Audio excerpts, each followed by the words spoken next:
기도하겠습니다.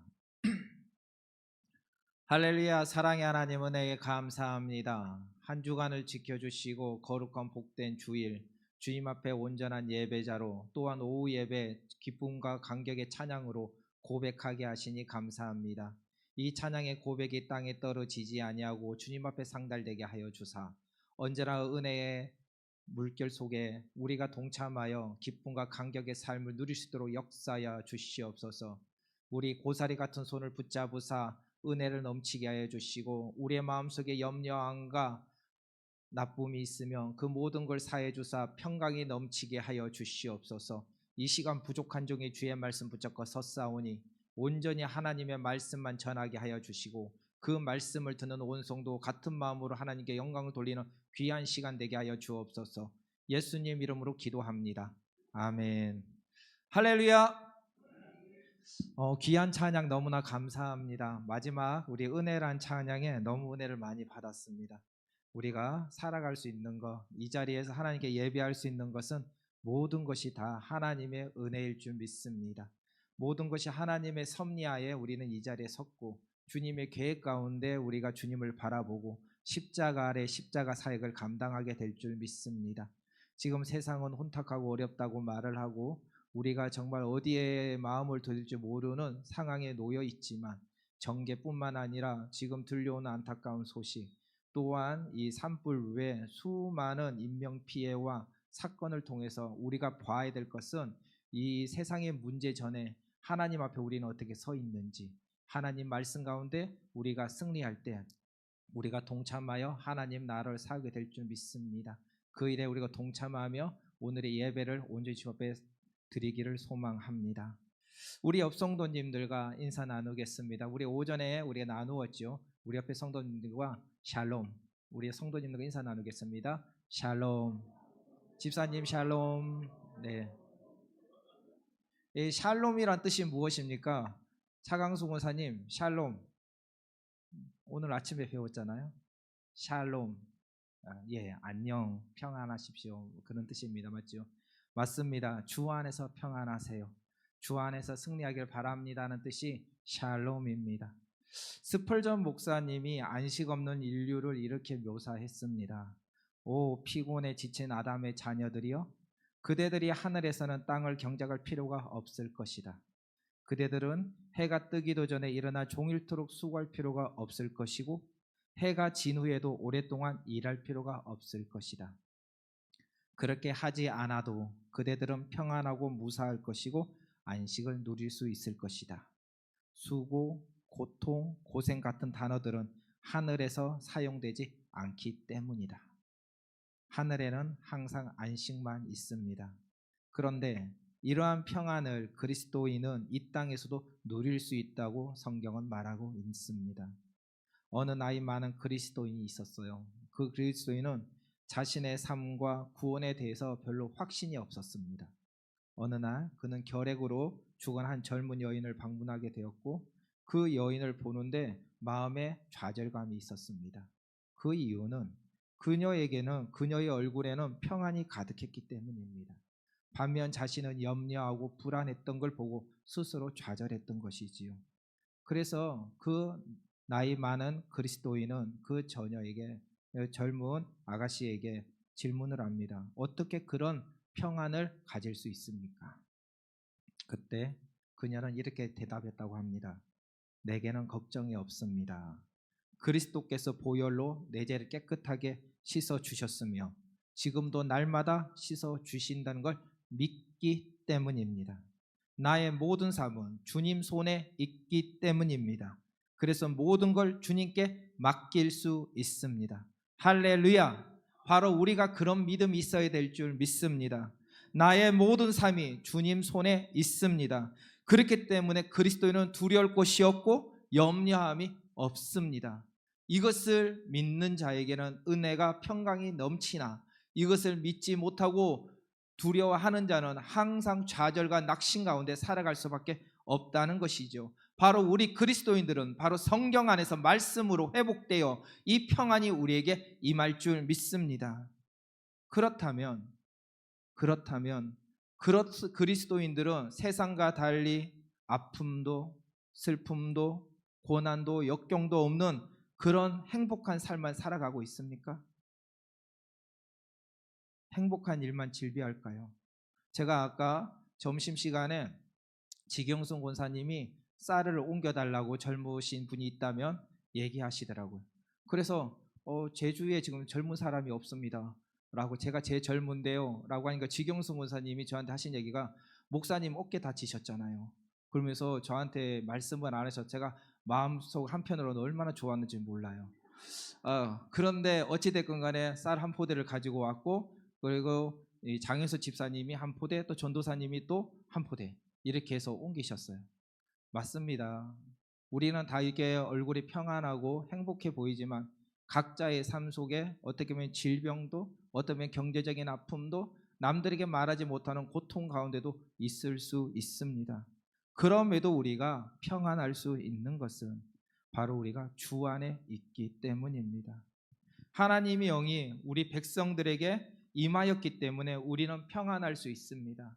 인간의 감정을 따라가면은 우리는 좌절하고 낙심하고 시기하고 질투하고 비방하는 삶을 살 수밖에 없지만, 주님께서 함께 하시며 성령이 임재하기에 우리는 나의 관점이 아닌 하나님의 관점으로 살아가고, 우리의 마음속에 성령께서 악한 것들이 물러가고 승리하게 하신다는 거예요. 그래서 오늘 이 자리에서 기쁨과 감사로 찬양을 하고 주님께 영광을 돌리는 겁니다. 제가 오늘 모민고 전사님 외 김용린 권사님, 홍혜란 집사님 이렇게 찬양을 인도하시면서 하잖아요. 그걸 보면서 마음속에 굉장히 뭉클하면서 감사가 넘치는 걸 느꼈습니다. 무엇이냐면은 그곳에서 하나님이 영이 임했다.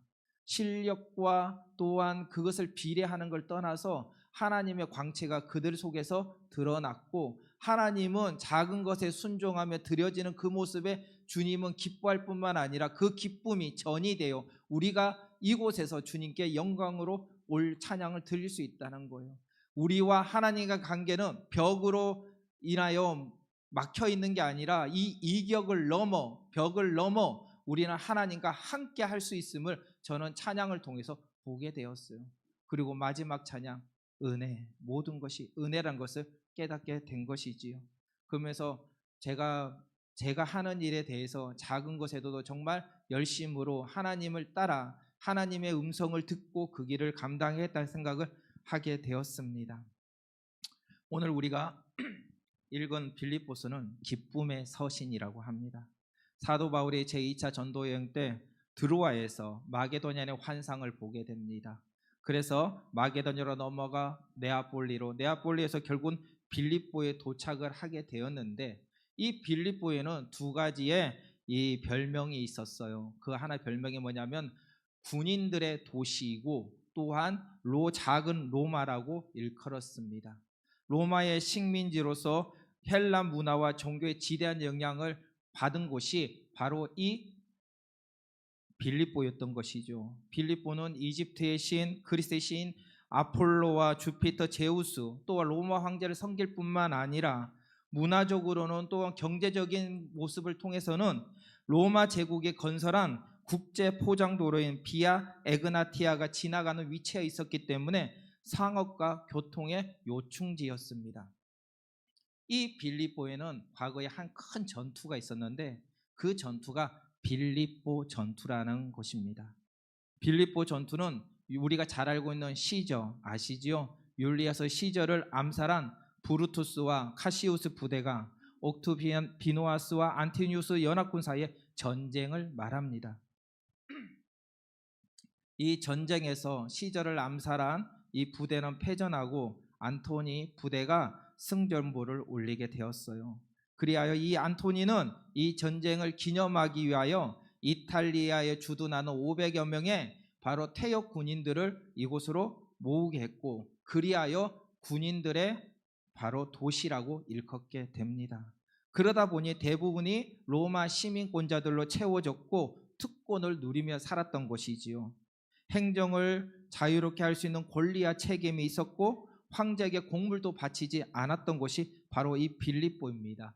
그리하여 작은 로마라고 일컫는 것이 빌립보였던 것입니다. 이 빌립보에 어떻게 보면 유대인의 모습과 다른 완전히 다른 세상인 이 빌립보에 하나님은 뜻이 있어서 사도 바울을 부르게 된 거예요.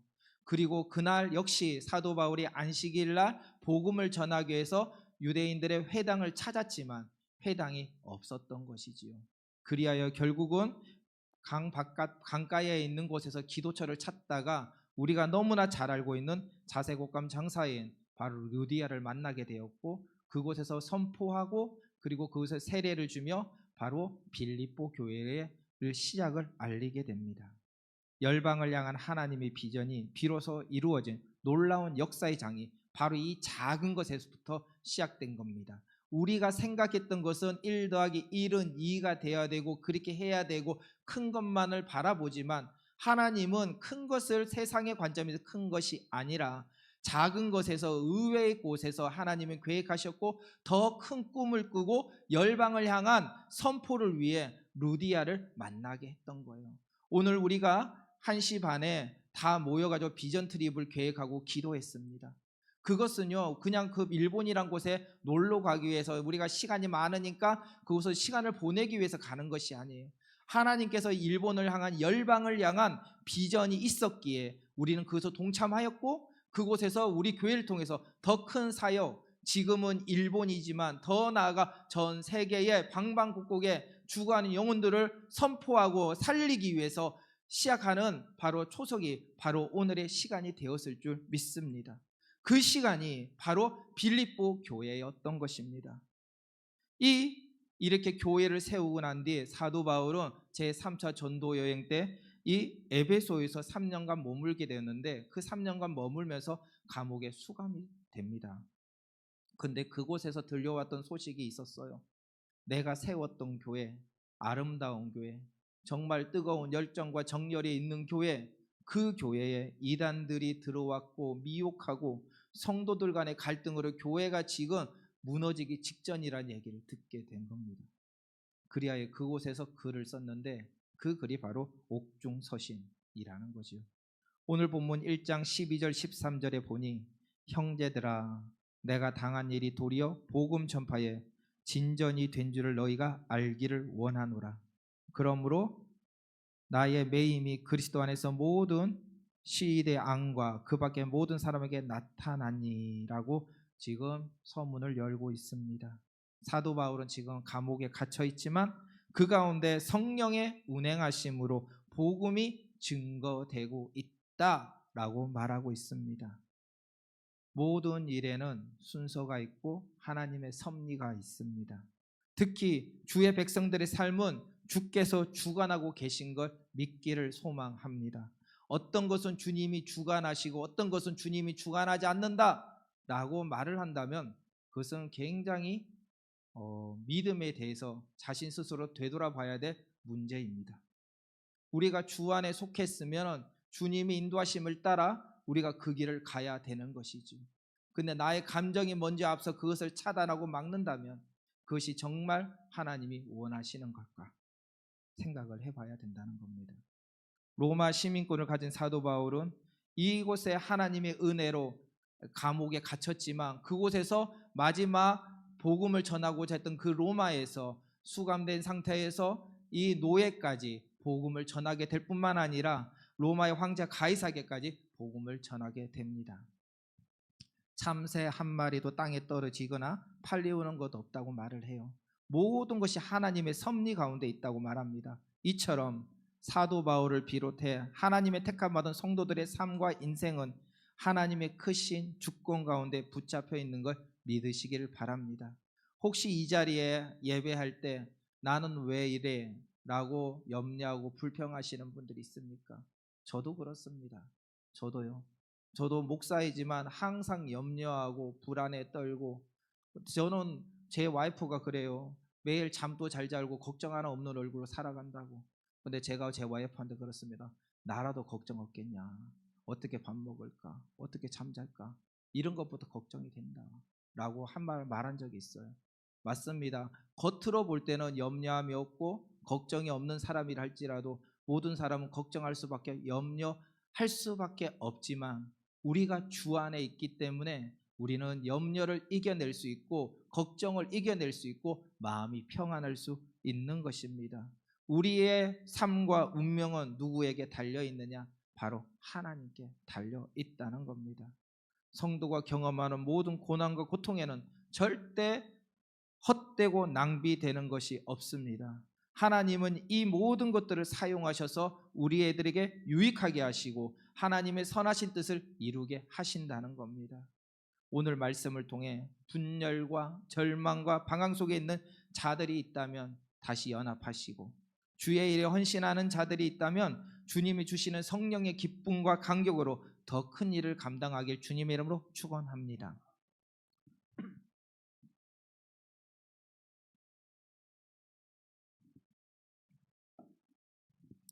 연합하여 더 큰 평안을 누리기 위해서는 먼저 주 안에 서서 같은 마음을 품어야 합니다. 1, 2절에 보니 이와 같이 주 안에서 서라. 내가 유오디아를 권하고 순두개를 권하노니 주 안에서 같은 마음을 품으라 라고 말합니다. 사자성어 중에 공명지조라는 말이 있습니다. 이 말의 뜻을 해석하면 목숨을 함께하는 새라는 뜻입니다. 공명조는 불교 경전에 나오는 새인데 몸은 하나인데 머리가 두 개인 새입니다. 먼저인 첫 번째 머리는 이 낮에만 눈을 뜨고 있고 또 다른 머리는 밤에 눈을 뜨고 활동하는 거예요. 그리고 24시간 내내 자지 않는 새가 이 공명조인데, 그 낮에 눈을 뜨고 있는 이 새는요, 이 머리는 항상 좋은 열매를 먹습니다. 근데 밤에 눈을 뜨고 있는 머리는 거기에 대해서 굉장히 시기하고 질투심을 느낀 거예요. 그리하여 독이 든 열매를 몰래 먹어버렸습니다. 그 이유는 그 낮에 눈을 뜬 그 머리를 죽이기 위해서 자신이 먹어버린 거죠. 그런데 그 결과가 어떻게 됐느냐? 결국 두 마리 다 죽었습니다. 즉 서로가 어느 한쪽이 없어지면 자기만 살 것이라고 생각하지만 결국 공멸하게 되는 운명 공동체라는 겁니다. 사도 바울은 주 안에 하나 된 우리는 운명 공동체이기 때문에 분열하지 말고 같은 마음을 품으라고 합니다. 이는 시기하는 자는 시기함을 받는 자나 똑같은 자라는 의미를 갖고 있는 거예요. 시기하는 자는 다른 사람과 비교 의식 가운데 자신이 높아지고 싶어서 시기를 하지만, 시기 당하는 자는 자신의 영광을 상대방에게 돌리지 않고 자신을 자랑하기 때문에 그 교만함으로 살아간다는 겁니다. 자신은 겸손하다, 낫다고 말하지만 그 마음이 항상 내면에 깔려 있다는 거예요. 어쨌든 간에 이 둘은 똑같은 문제이니 서로 옳고 그른 것을 따질 필요가 없다. 둘은 그러므로 같은 마음을 품어야 한다. 어디에서? 주 안에서. 사도 바울은 주 안에서 같은 마음을 품으라고 그리하여 말씀한 겁니다. 주 안에서 같은 마음을 품기 위해서는 무엇을 해야 되느냐? 주 안에 서야 되는 것이죠.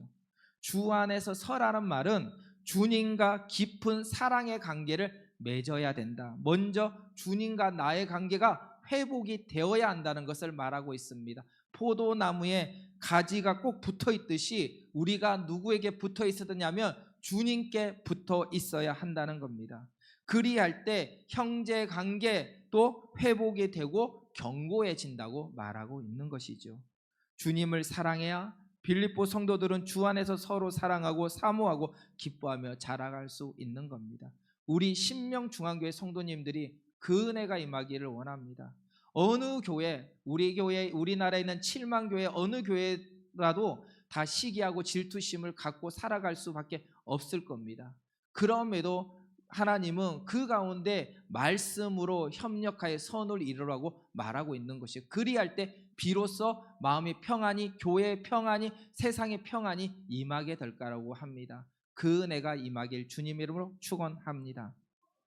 두 번째로 연합하여 더 큰 평안을 누리기 위해서는 둘째, 멍에를 같이 한 형제를 서로 도우라고 말하고 있습니다. 3절 말씀에 보니 또 참으로 나와 멍에를 같이 한 자 내게 구하노니 복음에 나와 함께 힘쓰던 저 부녀를 돕고 또한 글레멘드와 그 외에 나의 동역자를 도우라. 그 이름들이 생명책에 있느니라. 아멘. 뭐라고요? 도울 때 그 이름이 생명책에 있다고 말을 하는 거예요.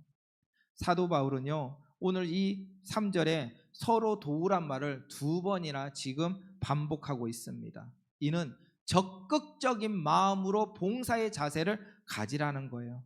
대부분 서로 시기하는 문제가 있으면요, 소극적이 됩니다. 어제까지 좋았던 사람이 갑자기 벽을 치고요, 2번 다시 얼굴 보지 않는 상황에 놓일 때도 있습니다. 가끔 보면은 교회가 사랑의 공동체라고 말하지만 어쩔 때 보면은 세상보다 더 냉정한 곳이 교회라고 말하기도 해요. 어제까지는 같은 교회에 있었는데 다른 교회 가가지고 이제부터는 절교하듯이 탁 모든 걸 끊어버리고 나하고 의견이 안 맞다고 그 사람과 말조차도 하지 않고 눈도 보지 않고 하는 그런 것들, 작은 사소한 것에 상처를 받지만 주 안에서 그것을 포용하고 회복이 돼야 되는 것임에도 알면서도 남들이 먼저 하기를 원하지 내가 하기를 원치 않는 것들, 그런 것들이 있다는 것이죠. 그래서 성경은 뭐라고 하냐면 동력자들을 도우라고 말하고 있습니다. 깨질 테면 깨지고 망할 테면 망하라는 그런 생각이 아니라 이제 하나님을 생각하고 교회를 생각하여 하나님의 사람으로 거듭나 다시 성화된 모습으로 살아가야 된다고 말합니다. 우리의 신앙은 예수님을 영접한 순간이 끝난 게 아니라 그때부터 신앙의 여정이 시작이 되는 거예요. 예수님을 만나고 거듭나고 죄를 깨달았다면 스스로 낮아지고 겸손한 모습으로 이제는 날마다 성화된 모습으로 겸손으로 하나님의 나라를 세워 가야 되면 우리는 알지만 그것을 우리는 스스로 자존심에 상하여 용납하지 않을 때가 많다는 겁니다. 우리는 시기심 문제가 있을 때 한 마음을 품는데 더 나아가 서로를 돕는 손길이 있어야 됩니다. 시기심이 나는 사람을 위해서 우리는 중보 기도를 해야 된다는 거예요. 오히려 나를 대적하는 사람을 위해 기도할 때 그 은혜가 더 충만하게 될 줄 믿습니다.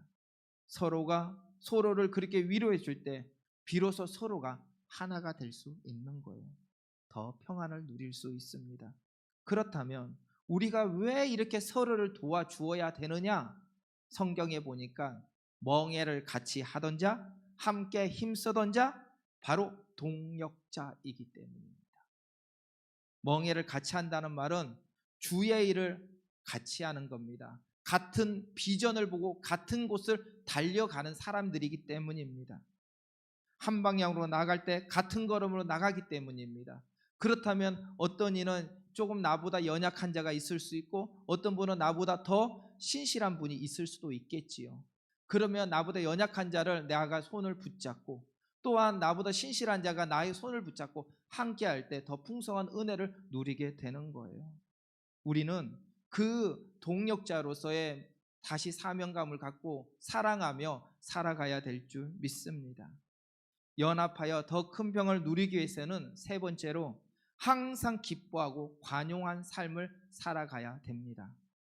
4, 5절에 보니 주 안에서 항상 기뻐하라. 내가 다시 말하노니 기뻐하라. 너의 간용을 모든 사람에게 알게 하라. 주께서 가까우시니라.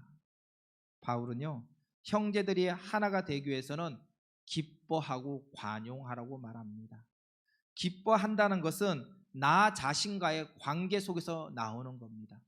그렇다면 관용이라는 말은 성도들 간의 관계 속에서 나오는 거예요. 즉 여기서 관용이란 말은 서로 다름을 차별하지 않고 인정하는 겁니다. 나와 좀 다른 생각, 나와 다른 모습, 나와 다른 형편, 상황이 다 놓여 있습니다. 그것을 인정하고 포용하는 삶을 살아가야 된다는 것이죠. 그것을 어디에서? 주 안에서.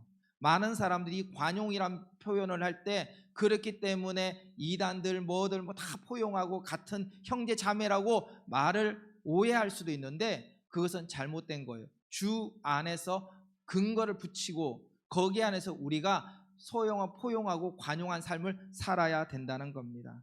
그리하여 사도 바울은 기뻐하라는 말을 2번이나 반복을 하게 되는데 이것은 절대적인 명령이기 때문입니다. 주를 믿는 자는 기쁨이 넘쳐야 됩니다. 기뻐하는 것은요, 어떤 분이 그래요. 내가 너무나 힘든데 어떻게 기뻐합니까? 내가 너무 힘든데 어떻게 기뻐합니까? 맞습니다. 내가 너무 힘들기 때문에 기뻐할 수 없습니다. 그렇다고 그것을 기쁨을 놓아버리면요, 우리는요, 우리가 계속 철로 역정에 대해서 말씀을 나누지만 그 절망의 늪에 빠져서 허우적거리며 결국 나오지 못하게 되는 거예요. 기뻐하는 것은 바로 하나님의 은혜로 주시는 그 기쁨이 있어야 되고, 그것을 위하여 우리가 날마다 우리의 의지와 노력에 의해서 가능해진다는 걸 믿으시고 그 기쁨을 위해서 노력해야 된다는 겁니다. 억지로라도 웃으라고 하잖아요. 우리가 웃음 치료사 얘기 많이 한때 굉장히 유행했었는데요, 저도 그 교육을 받아봤어요.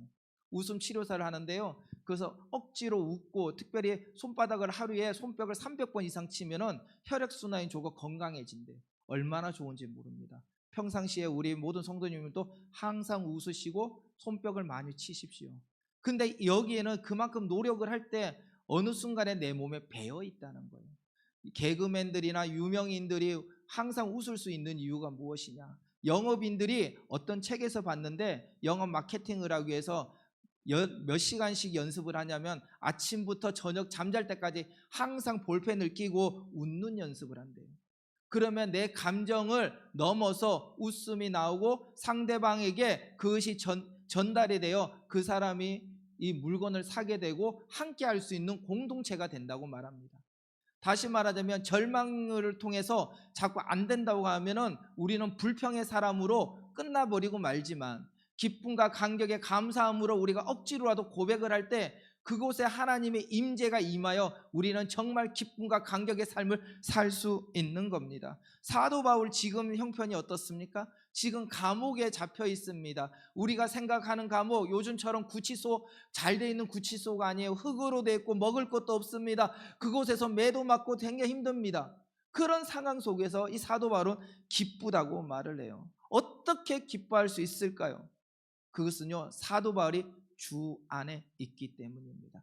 주님이 주신 평안을 마음속 깊이 새기고, 주님이 나를 위해 십자가에 달려 죽으시고 주님을 통해서 내가 구원받았기에 내가 이 자리에 섰음을 고백하며 그것에 감사하며 살아가고 있는 겁니다. 내가 가진 것에 목적을 두는 게 아니라 하나님 주신 비전을 향해 달려갈 때 더 평안을 얻을 수 있고 그 가운데 기뻐할 수 있는 걸 알기에 사도 바울은 감옥에 있으면서도 하나님께 감사하고 기뻐할 수 있다고 말하고 있는 거예요. 그 주님이 우리 성도님들과 함께 하십니다.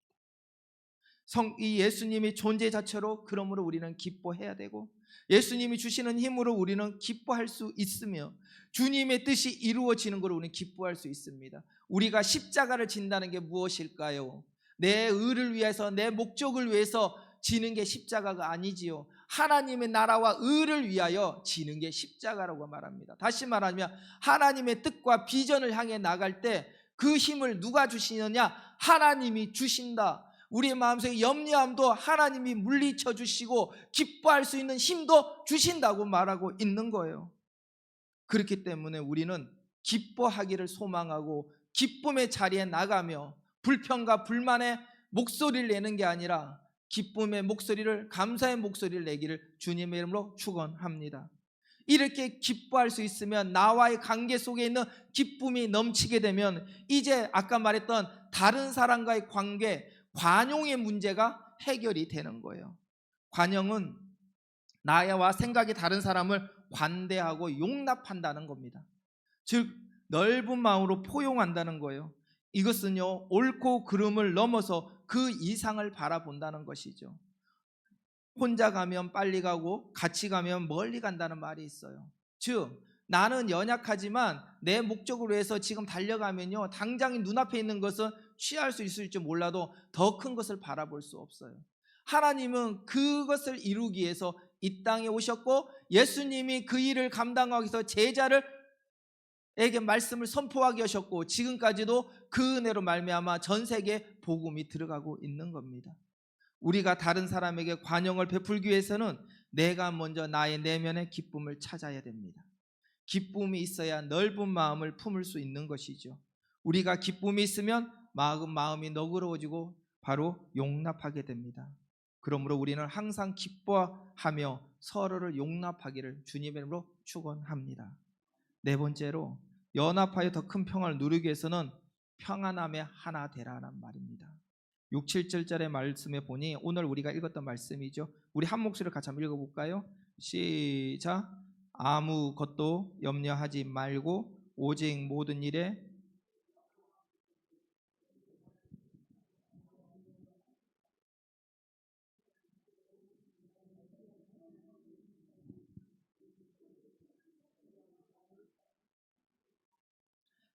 아멘. 제가 지지난주 토요일인가요? 우리 삼남 전도 회원들과 또 청년부, 학생부와 함께 이제 농구를 했어요. 농구를 했는데 제가 키가 너무 크잖아요. 제가 키가 너무 커가지고 덩크도 할 수 있을 것 같은데 다리가 안 떨어지는 거예요.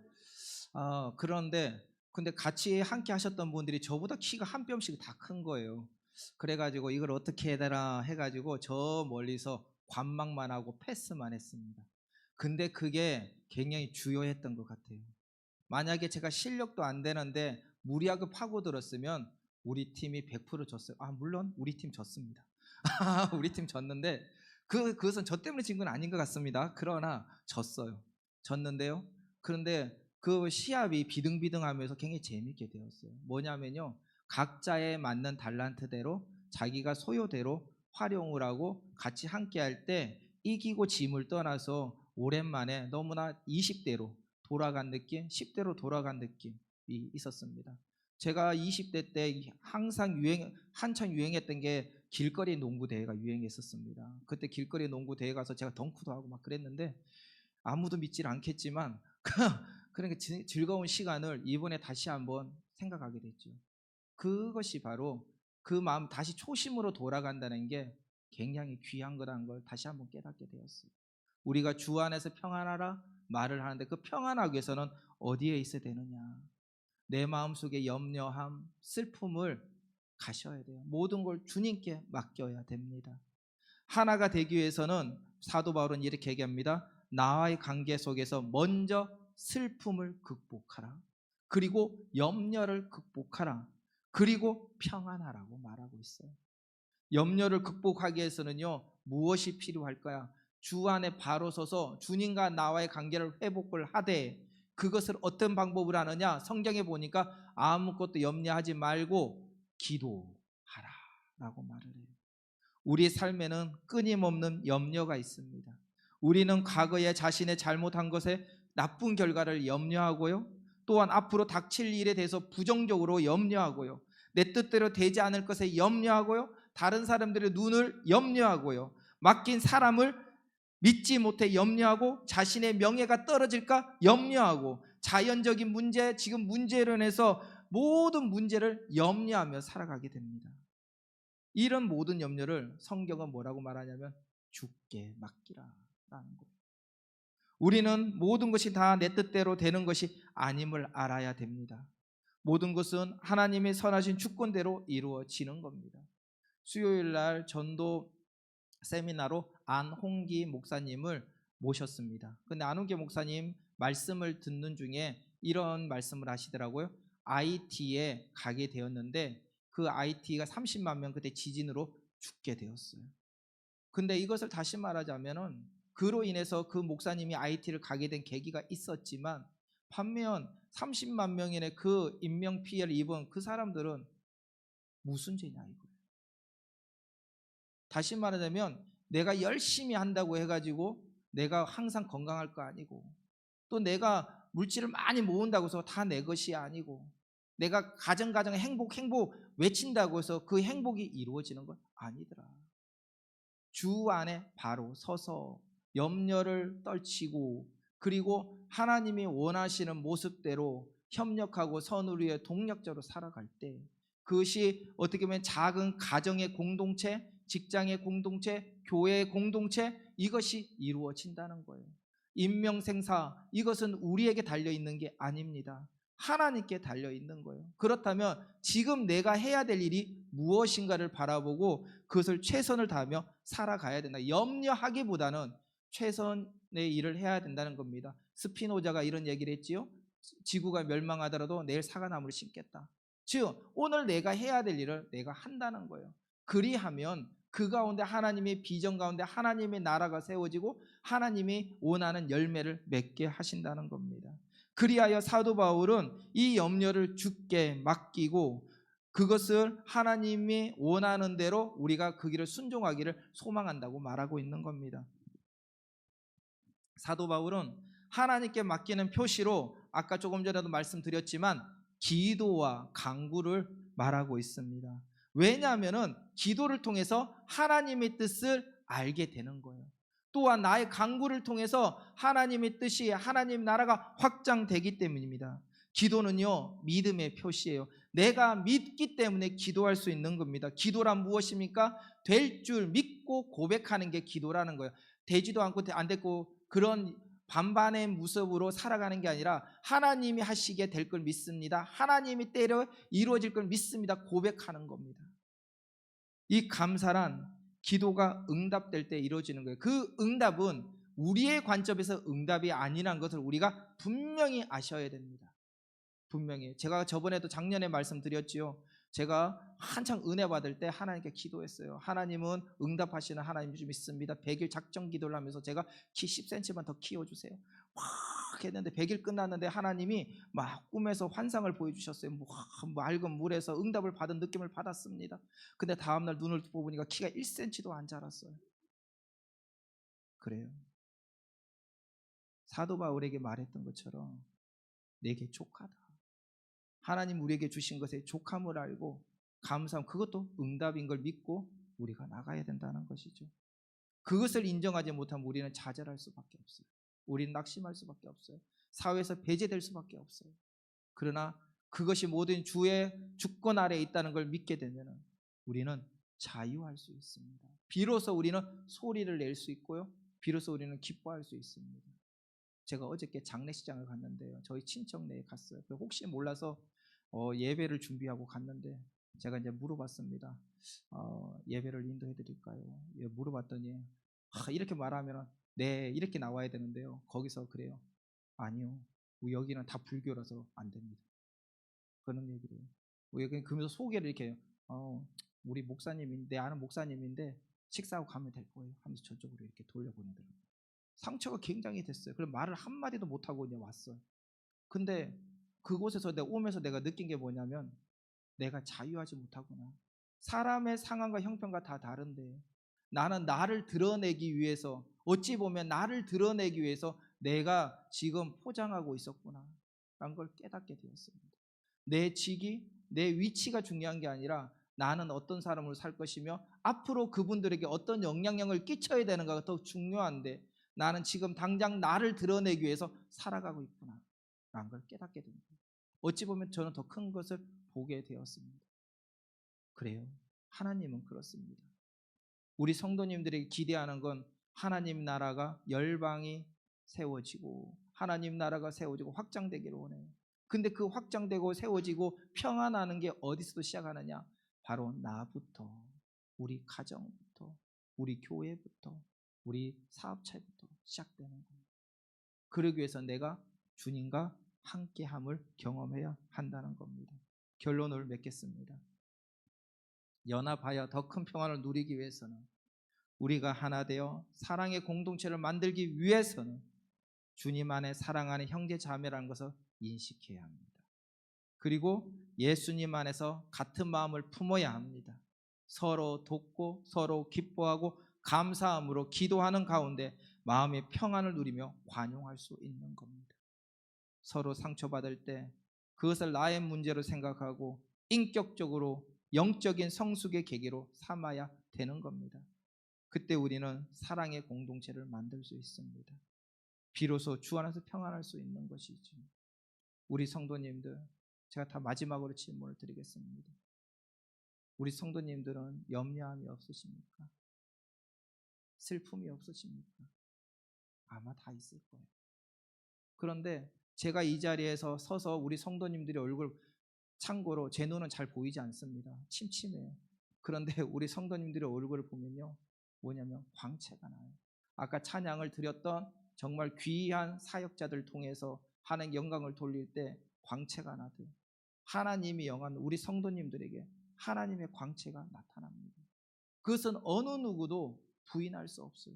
왜냐하면 우리 성도님들은 주의 백성이기 때문에, 하나님이 영이 임한 지체들이기 때문에, 그 영이 이젠 더 나아가 서로 연합하여 더 큰 평안을 누리고 더 큰 사역을 감당하는 온 성도가 되길 주님의 이름으로 축원합니다. 아멘. 우리 하나님의 부르심, 우리